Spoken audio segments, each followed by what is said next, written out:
Hi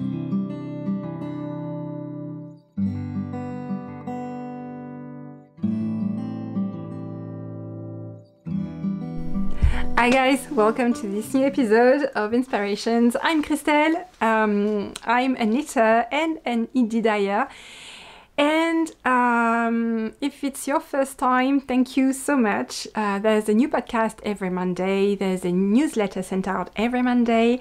Everything you need to know is in the description below, and also there's a shop update twice a month on Mondays, and that's today, guys. And in the shop today will be the colorways of the Sock Knitters Almanac from previous month of May. So that would be, I'm going to show you the samples. That would be, the first one would be Snapdragon.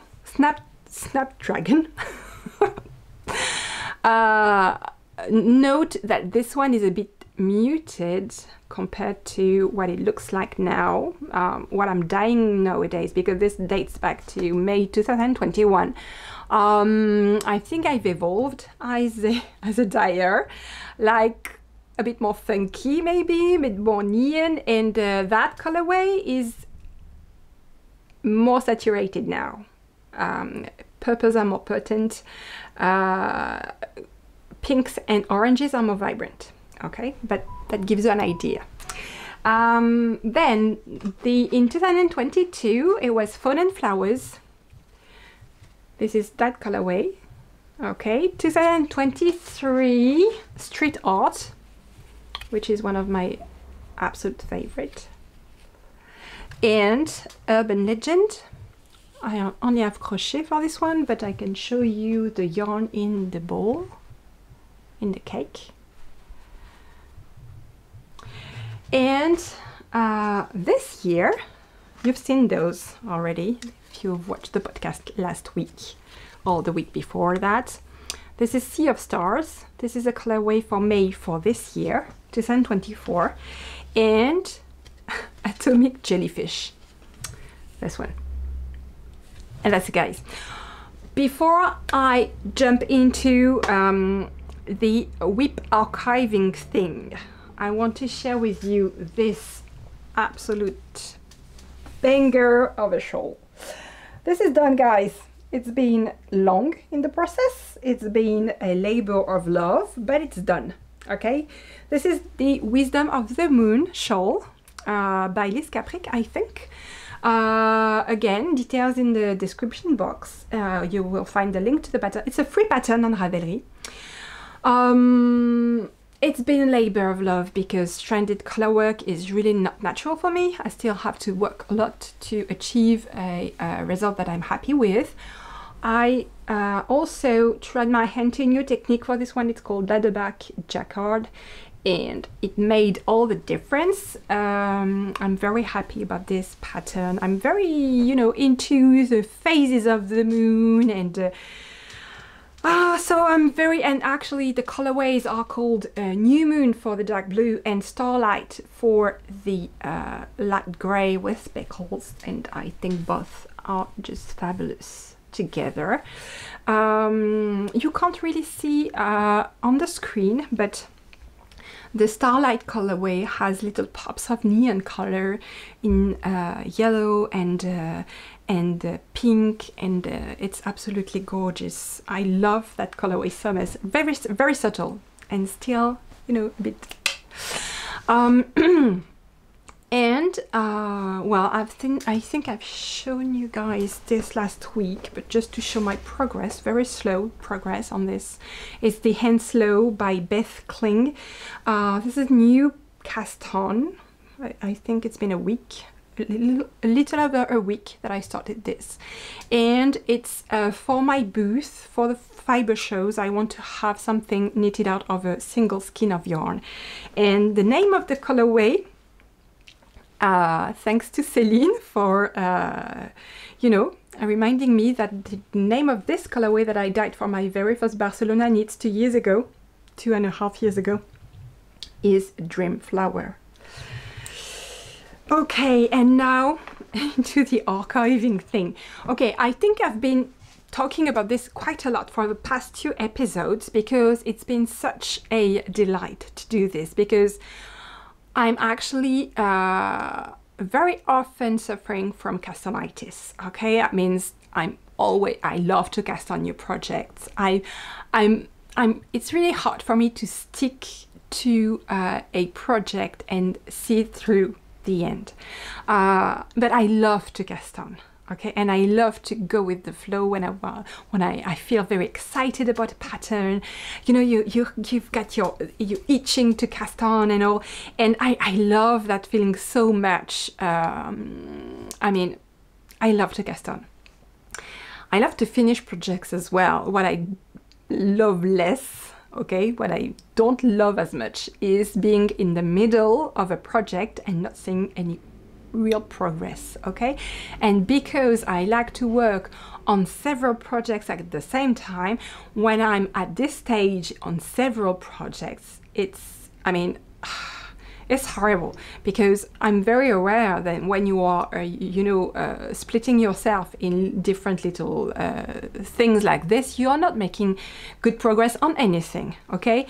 If I want to have a very good progress, I need to focus on one project and do that, and that's all. It's really the multitasking aspect of things. When you look into a bit of productivity and things like that, you know that multitasking is never a good idea, okay? I know that.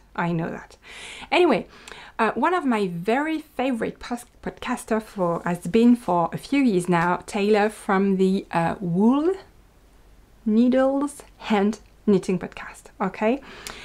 And I think that she's put a lot of work toward her podcast lately, well, over the past few months and years, but I've really been aware of that over the past few months because I really had a hiatus on podcast. I wasn't watching anymore, and I felt drawn to what she prepared in terms of content, and she had a wonderful episode, I'm going to link in down below as well, on archiving your WIPs.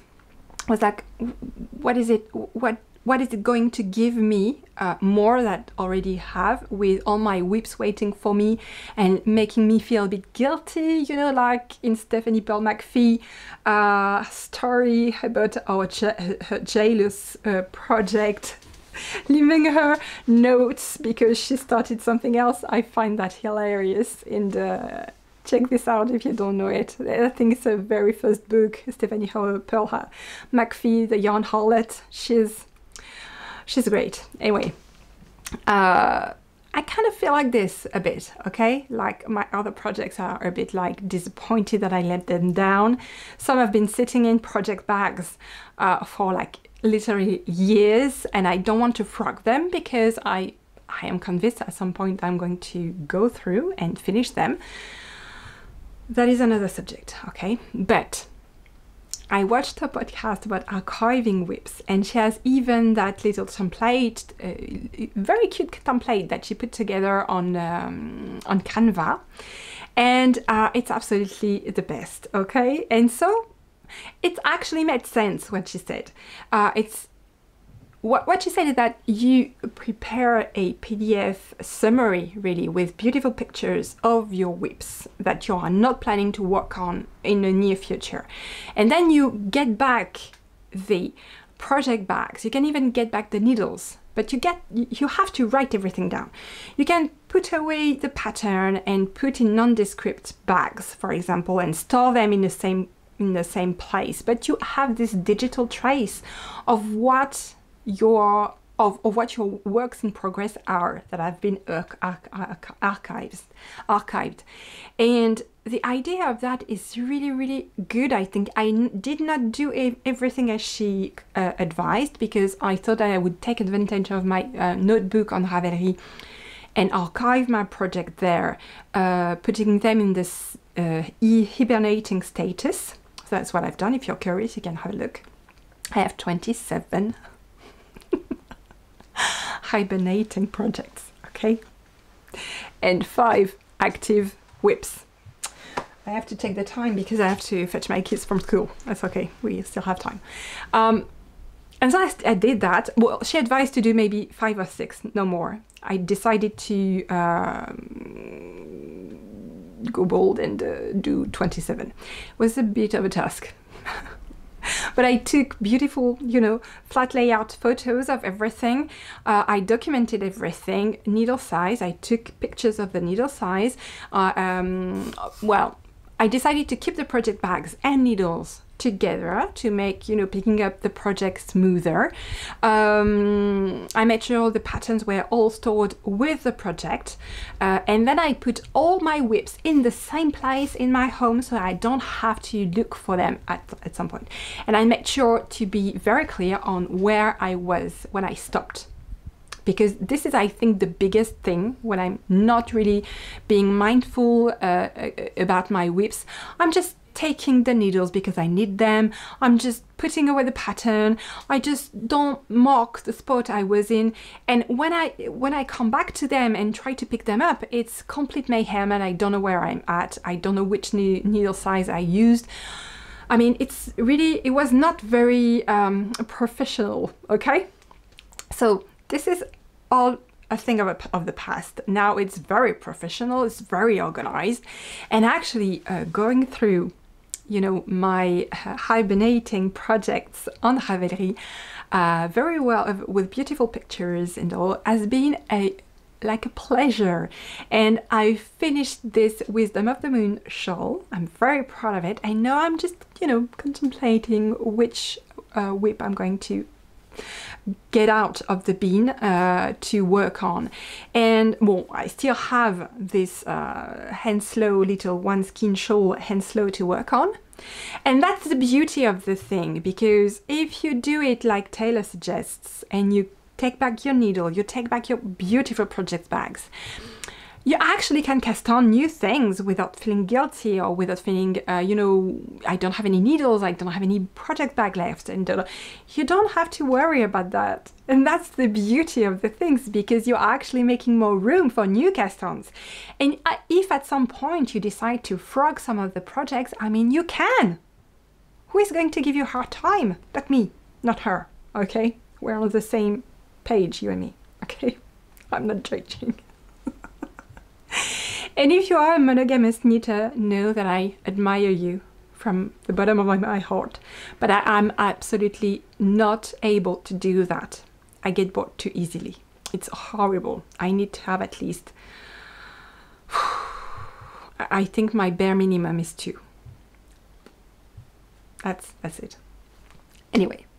I'm linking everything down below. She has this beautiful template that you can download for free, and you can modify on Canva for free. If you are like me, a multi-WIP knitter, I strongly suggest that you give it a shot. It's actually very fun to do, and afterwards you feel so accomplished and so organized, and it's the best feeling, really, the best feeling. Anyway, and if you want to have a look at what it looks like really on Ravelry, the way I made it myself, you can just have a look me up on Ravelry. I'm Christelle B78.